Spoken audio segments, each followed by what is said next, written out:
All right, everybody, here we go. Good evening and welcome to Against the Public for Tuesday, April 9th. I'm Dana Lane. Thanks for joining me. We're the only show to analyze early betting patterns by the public, and we've done that once again with 3 more free NBA plays for Monday. A terrific night last night on Pickdawgz. I hope everybody was able to jump on board. The all-access customers smashed it. The 3-pack customers smashed it. We had a fantastic night, and we're going to carry that over into Tuesday as well. A perfect 2-0 sweep, side and total in the championship game. Congratulations to the University of Connecticut for winning their second straight title. And our Major League Baseball plays, we swept both of those games. We're waiting on the Vancouver Canucks to come in. That will hit our only NHL play for Monday. It looks like we're on the verge. They got a 1-goal lead. We are on the verge of either a 4-1 night or a 5-0 night on Pickdawgz. But either way, fantastic night, and I hope everybody made some money last night. Right now, guys, if you don't want to miss it, don't miss tomorrow. Jump on board my single game passes or my 3-packs. You know my 3-pack is $49.99. And of course, that always comes with our Pick Dawgz win guarantee that states you must profit or receive an immediate site credit for the purchase price. My NBA 3-pack is already locked and loaded. So get over there and jump on that. The All Access Pass, guys. I talk about this every time, and there's a reason. If you wanted to get every one of my plays, whether it was the NHL last night, my perfect 2-0 night in MLB, college basketball, all you had to do was get on board with a all-access pass, and you can do that for less than $11 a day for the next 30 days.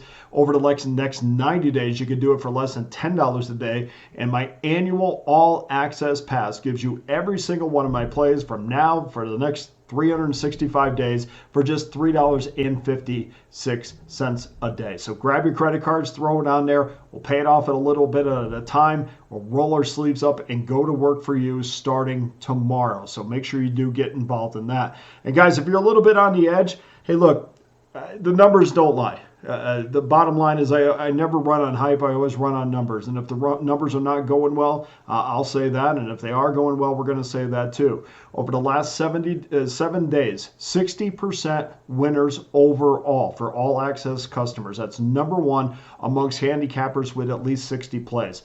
In the NBA, number one over the last 7 days, 67% winners in the NBA, 55.4% winners over the last 90 days. That's number one amongst cappers with at least 140 plays.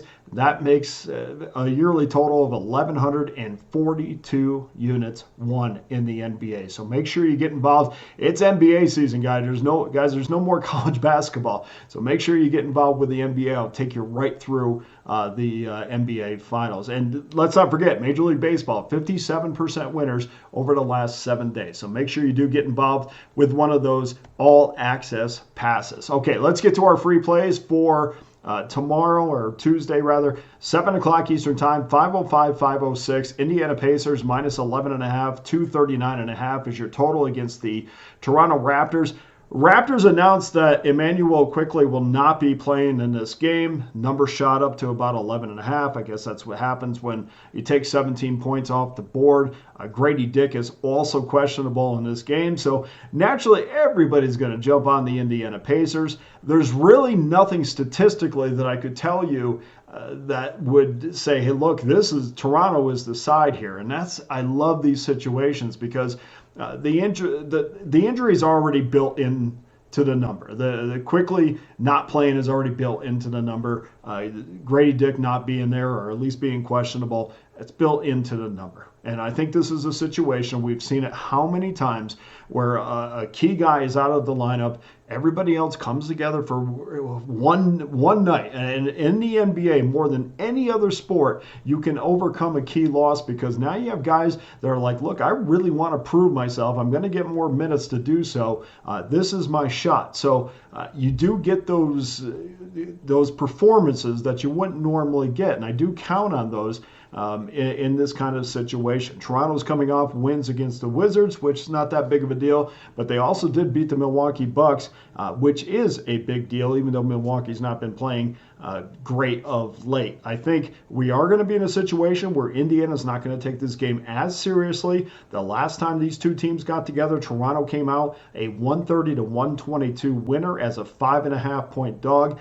I think 11.5 is too much, and I would suggest that you just wait a little bit, because the public in the morning, when they get up and react, especially the East Coast public, when they react to seeing who's going to be out of this game or who might be questionable, we might get an upwards of 12.5 in this game. But definitely at 11.5, you can certainly feel free to grab that. So game number 2, 7:30 Eastern Time, 5:07, 5:08. Good one here. Boston Celtics versus the Milwaukee Bucks. Celtics 1.5 and 228 on the road. The last time these two teams got together, it was a fantastic game. Well, it was for the last 5 minutes of the game, but Boston had a massive lead going into the fourth quarter.